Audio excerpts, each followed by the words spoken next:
Throughout life, parents strive to be role models for their children. They stand by them in every joy, shield them from every sorrow, and sacrifice their own comfort to ensure their children's happiness. But when those very children grow up and begin to speak to their parents with rudeness, sarcasm, and contempt, the storm that brews inside a mother or father is beyond comprehension. Disrespect is not just a word.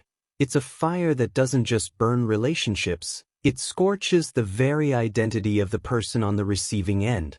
And when parents forgive this behavior simply because they believe they're just kids, they'll change, they make a mistake that often leads to their deepest humiliation in old age. Because if today you forgive the raised voice, the mocking tone, the dismissive comments like, "You don't know anything," then tomorrow they will challenge your very existence, ridicule your decisions, and label your wisdom as outdated. You'll find yourself sitting silently in a corner, wondering, after everything I did for them, how did it come to this? But respect is not something that returns once lost, and when you ignore your children's disrespect, you teach them that your dignity is optional.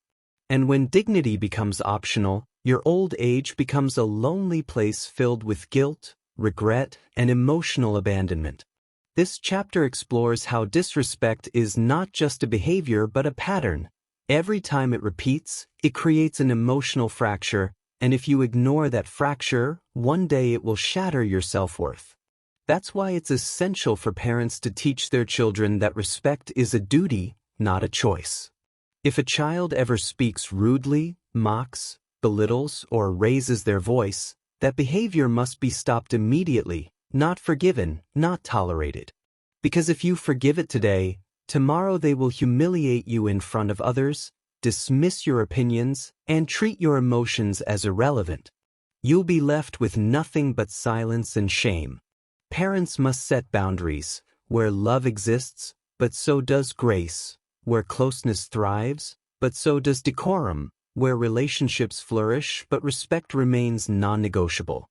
If you don't establish these boundaries, your relationship will become a hollow label, devoid of warmth, honor, and the dignity that every parent deserves in their later years. So never forgive disrespect, whether it's a sarcastic remark, a taunt, or a loud, "You don't know anything." Because every time you stay silent, you prepare yourself for future humiliation. And when all you have left in old age are memories, the absence of respect will sting the most. Build the boundary today, so that tomorrow your identity remains intact, your voice remains heard, and your dignity remains untouched. There's a silent war that many parents fight, not with strangers, but with their own children, and it's not fought with words or fists, but with guilt, emotional blackmail, and manipulation so subtle that it often goes unnoticed until it's too late. Emotional manipulation is one of the most dangerous forms of disrespect because it doesn't scream, it whispers, it doesn't strike, it suffocates. And when children begin to use their parents' love, sacrifices, and vulnerabilities as tools to control them, the damage is far deeper than any loud argument could ever cause. It starts with small things, a sigh when asked to help, a passive-aggressive, "I guess I'll do it since no one else will," or a guilt-laced, "You never did this for me when I needed you." And slowly, the parent begins to question themselves, doubt their own decisions, and feel like they owe something to their child, even when they've already given everything. Manipulation thrives in silence, and when parents forgive it under the guise of, "They're just upset," or "They didn't mean it," they unknowingly validate a behavior that will one day leave them emotionally bankrupt. Because if today your child makes you feel guilty for asking for help, tomorrow they'll make you feel guilty for simply existing, for needing care, for wanting love, and you'll find yourself apologizing for things you never did, begging for affection you deserve, and accepting treatment that no one should tolerate. Emotional manipulation is not love. It's control dressed as concern, and when children learn that guilt works, they use it like currency, trading it for freedom, for silence, for power, and parents who don't recognize this pattern early end up being emotionally enslaved in their old age, unable to speak up, unable to demand respect, and unable to reclaim their dignity. This chapter dives deep into the psychology of manipulation, how it starts, how it grows, and how it destroys, and it urges every parent to understand that love without boundaries is not love. It's surrender, and surrendering to manipulation is the first step toward humiliation. You must teach your children that your emotions are not bargaining chips, that your sacrifices are not debts to be repaid, and that your love is not a weakness to be exploited. If a child ever uses guilt to get their way, if they twist your words to make you feel bad, if they weaponize your past to control your present, that behavior must be confronted, not forgiven, because forgiveness without accountability is permission, and permission leads to patterns, and patterns lead to pain. In old age, when your strength fades and your dependence grows, emotional manipulation becomes even more dangerous. It can isolate you, silence you, and make you feel like a burden in your own home, and no parent deserves that. You deserve love that uplifts, not love that controls. You deserve care that comforts, not care that comes with conditions, and you deserve relationships that honor your humanity, not ones that exploit your history. So if your child manipulates you emotionally, don't ignore it, don't excuse it, and don't forgive it without change, because your emotional dignity is just as important as your physical well-being, and if you lose it, you lose the very essence of who you are. This chapter is a call to every parent to recognize manipulation, to resist it, and to reclaim their emotional power, because only then can you ensure that your old age is not a prison built by guilt, but a sanctuary built by mutual respect. There comes a point in many parents' lives when the love they gave so freely is mistaken for obligation, and the support they offered without limits is taken for granted. Especially when it comes to money, financial exploitation by children is one of the most painful betrayals a parent can experience, not because of the money itself, but because of what it represents: trust, sacrifice, and unconditional care. When children begin to treat their parents like ATMs, expecting funds without gratitude, demanding help without accountability, and manipulating emotions to extract financial favors, the dignity of the parent begins to erode, and what once was a relationship built on love slowly transforms into a transactional exchange where affection is conditional and respect is tied to monetary value. It starts innocently: a small loan, a request for help with rent, a plea for support during a tough time. And because parents are wired to protect, they give and give and give until giving becomes expected, and expectation becomes entitlement, and entitlement becomes exploitation. The child no longer asks, they demand, and if the parent hesitates, they are met with guilt, anger, or emotional withdrawal. And when parents forgive this behavior, thinking they're struggling, or I'm their parent, it's my duty, they unknowingly set a precedent that will haunt them in old age. Because if today your child borrows without returning, tomorrow they'll take without asking, and one day, they may even strip you of your financial independence, leaving you vulnerable, powerless, and humiliated. This chapter explores the devastating impact of financial exploitation, how it destroys trust, breeds resentment, and turns love into leverage. It's not just about money, it's about control, about erasing boundaries, and about reducing a parent's worth to their bank balance. And when parents forgive this without demanding accountability, they teach their children that their sacrifices are infinite, their resources are bottomless, and their dignity is negotiable. But dignity should never be for sale, and love should never be conditional on financial support. In old age, when your income may be fixed, your needs may increase, and your ability to earn may diminish, financial exploitation becomes even more dangerous. It can leave you dependent, isolated, and ashamed to ask for help, even when you need it most. And no parent deserves to feel like a burden in their own home, or like a wallet that's only opened when convenient.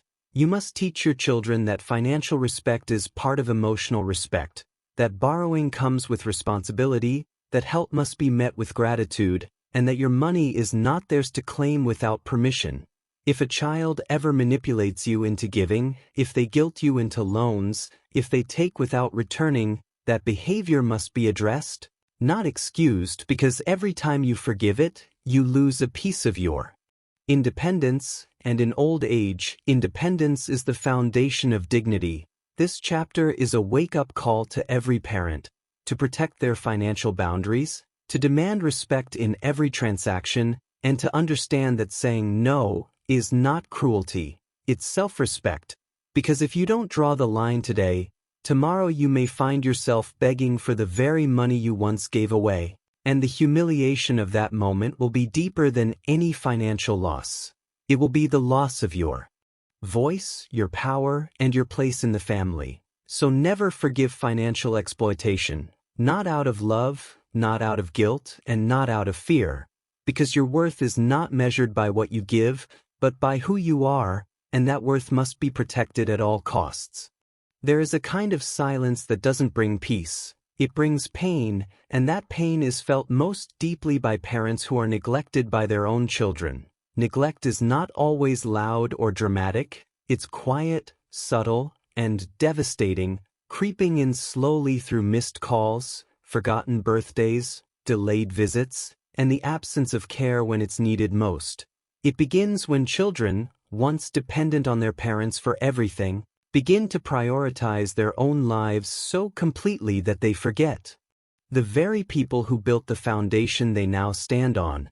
And while parents may initially forgive this absence, telling themselves they're busy, or they'll come when they can, the truth is that neglect, once tolerated, becomes normalized, and what starts as occasional distance becomes permanent emotional abandonment.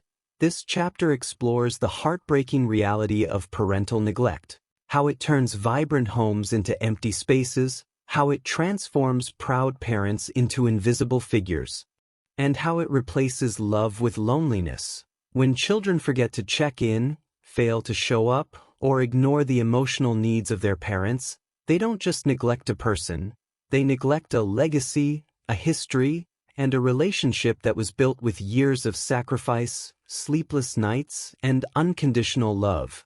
And when parents forgive this behavior without demanding change, they teach their children that their presence is optional, that their care is a favor, and that their emotional needs are secondary. But love without presence is not love, it's illusion, and illusion cannot sustain dignity in old age. In your later years, when your body slows down, your health becomes fragile, and your world shrinks to the walls of your home, the absence of your children becomes louder than any noise. It echoes in every empty chair, every untouched meal, every silent evening, and every moment you wish someone would just ask, "How are you?"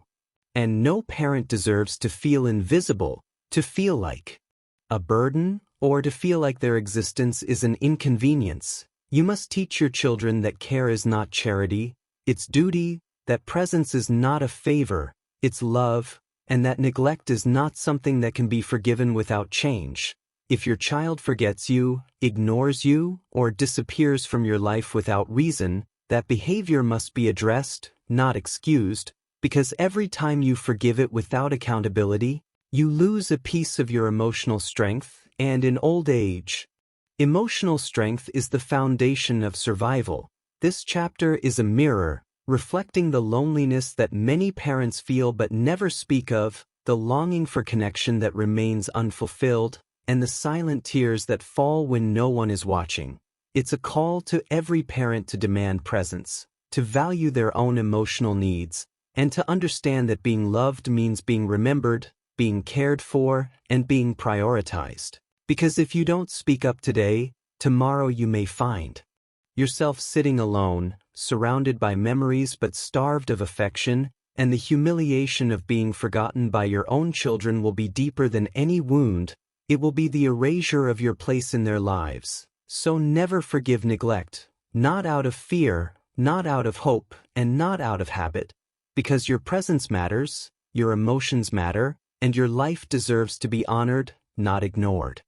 There is a kind of pain that doesn't just wound, it scars, and one of the deepest scars a parent can carry is the humiliation inflicted by their own children in public. Public shaming is not just a momentary embarrassment, it's a brutal assault on dignity, a violation of trust, and a betrayal that echoes long after the crowd has dispersed.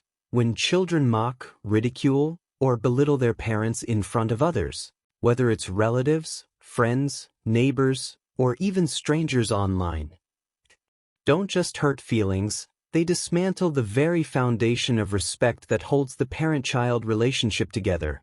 It might begin with a sarcastic comment at a family gathering, a dismissive tone in front of guests, or a cruel joke shared on social media, and while others may laugh or ignore it, the parent feels exposed, devalued, and reduced to a caricature of themselves.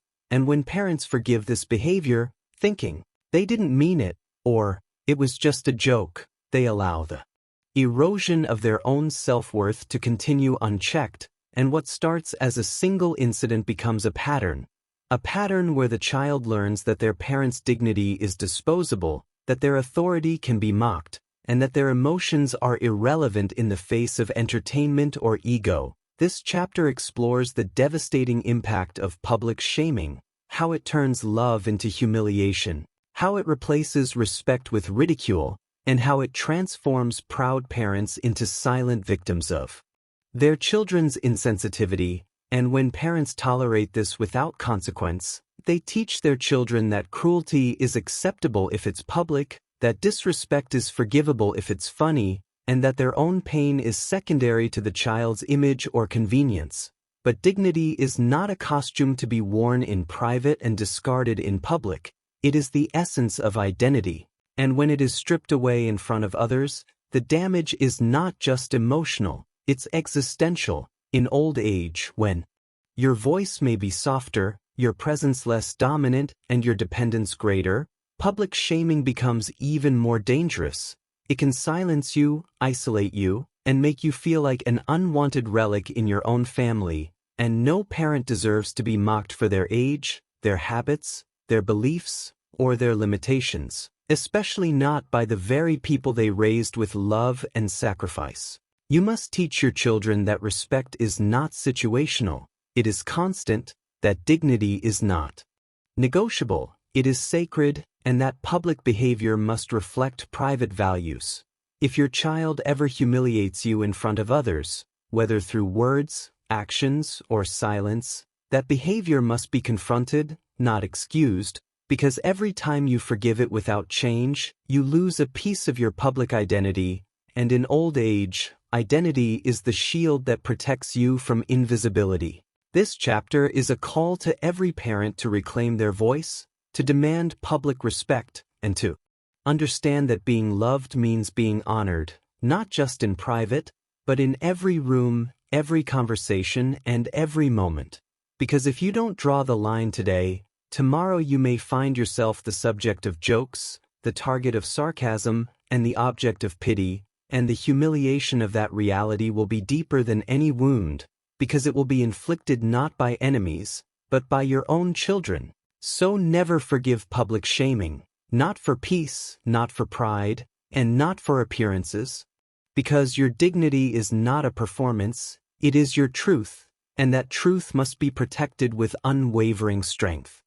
There is a moment in every parent's life when strength begins to fade, not just physically, but emotionally, and in those moments, what they need most is not money, not gifts, not grand gestures, but care, simple, sincere, and consistent care. And yet, for many parents, that care never arrives, not because they didn't raise their children with love, but because those children, now grown and busy, begin to see their parents' needs as interruptions, their illnesses as inconveniences, and their vulnerability as weakness. Denial of care is not just neglect, it's abandonment disguised as independence, and when children fail to show up during medical emergencies, ignore emotional breakdowns, or disappear when their parents need help with daily tasks, they don't just fail as children, they fail as human beings. This chapter explores the painful reality of being denied care by your own children, how it feels to wait for a call that never comes, to sit in a hospital room alone, to struggle with basic tasks while your children live their lives untouched by your suffering, and when parents forgive this absence, telling themselves, they're busy, or, I don't want to be a burden, they unknowingly accept a role they were never meant to play, that of the forgotten elder, the silent sufferer, the invisible parent. But care is not charity, it is duty, and when children abandon that duty, they strip their parents of dignity, of safety, and of the comfort that every human being deserves in their final chapters. In old age, when your body aches, your memory falters, and your world becomes smaller, the absence of care becomes louder. It screams in every unwashed dish, every missed medication, every lonely night, and every moment you wish someone would simply ask, "Do you need help?" And no parent should ever have to beg for care, plead for attention, or feel ashamed for needing support. You must teach your children that care is not optional. It is sacred, that showing up is not a favor, it is love, and that being present in times of need is the most powerful expression of respect. If your child ever fails to care for you when you are sick, when you are struggling, or when you are simply in need of company, that behavior must be confronted, not excused, because every time you forgive it without change, you lose a piece of your safety, and in old age, safety is the foundation of peace. This chapter is a voice for every parent who has suffered in silence, who has cried behind closed doors, and who has wondered if they matter anymore. It's a call to reclaim your right to be cared for, to demand presence, and to understand that love without care is not love, it's abandonment. Because if you don't speak up today, tomorrow you may find yourself alone in a crisis, helpless in a moment of need, and humiliated by the realization that the very people you raised have left you behind. So never forgive denial of care, not for peace, not for pride, and not for fear, because your well-being is not a burden, it is a right, and that right must be honored with unwavering commitment. There is a pain deeper than abandonment, louder than disrespect, and more lasting than neglect. It is the pain of being erased, of having your story rewritten, your sacrifices forgotten, and your legacy distorted by the very children you raised with love, sweat, and sleepless nights. Rewriting history is not just about forgetting dates or events, it's about reshaping the narrative in a way that diminishes the role of the parent, that downplays their struggles, and that strips them of the honor they deserve. It happens when children speak of their success without acknowledging the hands that lifted them, when they share stories that exclude the sacrifices made for them, or worse, when they twist the truth to make their parents look weak, controlling, or irrelevant, and when parents forgive this rewriting, thinking they're just expressing themselves, or maybe I was too strict, they unknowingly allow their identity to be reshaped by someone else's lens, a lens that may be clouded by ego, resentment, or ignorance. This chapter explores the emotional devastation of being misrepresented by your own children, how it feels to hear your name spoken with disdain, your decisions questioned without context, and your love reduced to control or obligation. And when parents tolerate this without correction, they teach their children that truth is flexible, that legacy is disposable, and that the parent's voice no longer matters. But your story is not theirs to rewrite. Is yours to protect, to preserve, and to pass on with pride.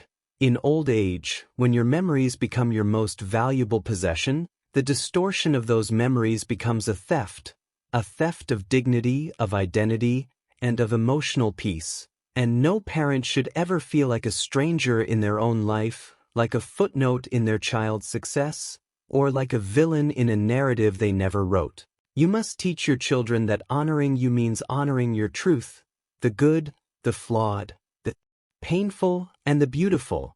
If your child ever misrepresents your past, denies your sacrifices, or paints you in a light that erases your love, that behavior must be confronted, not excused, because every time you forgive it without clarity, you lose a piece of your legacy, and in old age, legacy is the bridge between your life and the generations to come.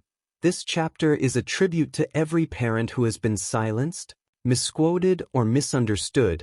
It's a call to reclaim your narrative, to speak your truth, and to demand that your story be told with honesty, respect, and depth. Because if you don't protect your legacy today, tomorrow you may find yourself remembered not for your love, but for your mistakes, not for your strength, but for your silence, and not for your sacrifices, but for the shadows others cast upon you. So never forgive the rewriting of your history, not for peace, not for pride, and not for comfort, because your life is a testament, your journey is a lesson, and your legacy is a gift that must be preserved with unwavering truth.